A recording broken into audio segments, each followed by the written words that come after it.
ये कहानी है दीपक की। 17 साल का लड़का जिसकी आंखों में एक सपना था, माँ के लिए एक पक्का घर बनाना। लेकिन सपनों की राह आसान नहीं होती।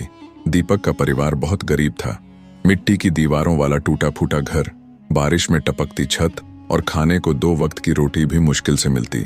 उसके पिता एक छोटे खेतीहर मजदूर थे। माँ बीमार रहती थी और छोटी बहन स्कूल भी नहीं जाती थी। लेकिन दीपक पढ़ाई में तेज था, हर साल टॉप करने वाला छात्र। उसने 10वीं क्लास में 92% अंक लाए, लेकिन आगे की पढ़ाई के लिए पैसे नहीं थे। गांव के लोग कहते, पढ़ लिख के क्या करेगा दीपक, लौटकर यही खेत जोतना है। पर दीपक को माँ की वो बात हमेशा याद रहती, बेटा हालात जैसे भी हों, उम्मीद कभी मत छोड़ना, भगवान मेहनत का फल जरूर देता है। दीपक ने 11वीं में दाखिला लिया, लेकिन किताबें खरीदने के पैसे नहीं थे। उसने गांव में घूमकर पुरानी किताबें मांगी, टूटी साइकिल पर 10 किलोमीटर दूर स्कूल जाता।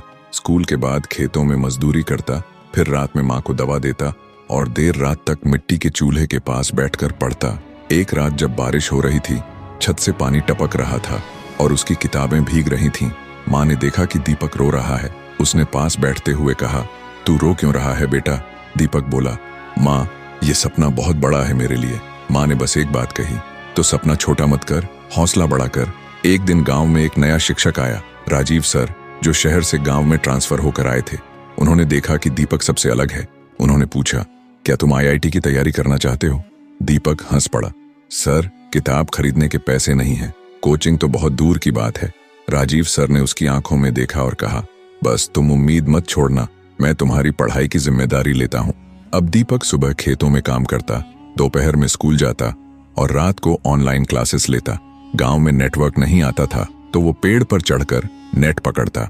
12वीं बोर्ड से 1 महीने पहले माँ की तबीयत बहुत खराब हो गई। अस्पताल ले जाने का पैसा नहीं था। दीपक ने अपने सारे नोट्स, किताबें और यहाँ तक कि अपनी साइकिल तक बेच दी, लेकिन माँ बच नहीं पाई। अंतिम समय में माँ ने बस इतना कहा, बेटा मेरा सपना मत भूलना, पक्का घर। माँ की चिता जलती रही और दीपक चुपचाप वहीं बैठा रहा, अपने आंसू छिपाते हुए। अब उसका सपना सिर्फ उसका नहीं रहा, वो उसकी माँ की आखिरी ख्वाहिश बन चुका था। माँ के जाने के बाद भी दीपक टूटा नहीं। उसने अपनी पढ़ाई दुगनी मेहनत से जारी रखी। IIT JEE की परीक्षा दी। रिजल्ट वाले दिन वो किसी साइबर कैफे में नहीं था, वो गांव के मंदिर के पास बैठा था। हाथ में माँ की फोटो थी। एक दोस्त दौड़ते हुए आया, दीपक तू सेलेक्ट हो गया, 212 रैंक, स्कॉलरशिप भी मिली है। गांव वालों की आंखें खुली की खुली रह गईं। IIT में दाखिले के बाद दीपक को स्कॉलरशिप मिलने लगी। वो खुद पढ़ाई करता और दूसरों को ऑनलाइन ट्यूटरिंग से पढ़ाता। 3 साल में उसने इतने पैसे जमा कर लिए कि गांव लौटकर माँ के नाम से एक पक्का घर बनवाया, जिस पर बोर्ड लगा था, माँ की उम्मीद का घर। आज दीपक एक सफल इंजीनियर है, लेकिन हर साल वो गांव लौटकर बच्चों को मुफ्त पढ़ाता है और एक ही बात कहता है, अगर हालात तुम्हें तोड़ने आए हैं तो जवाब उम्मीद से दो, क्योंकि अंधेरे के बाद सूरज जरूर निकलता है। इस कहानी से ये सीख मिलती है, मुश्किल समय में हिम्मत हार जाना आसान है, लेकिन अगर आपके पास एक कारण है, एक सपना है और थोड़ी सी उम्मीद, तो आप सबसे बड़े तूफानों को भी पार कर सकते हैं।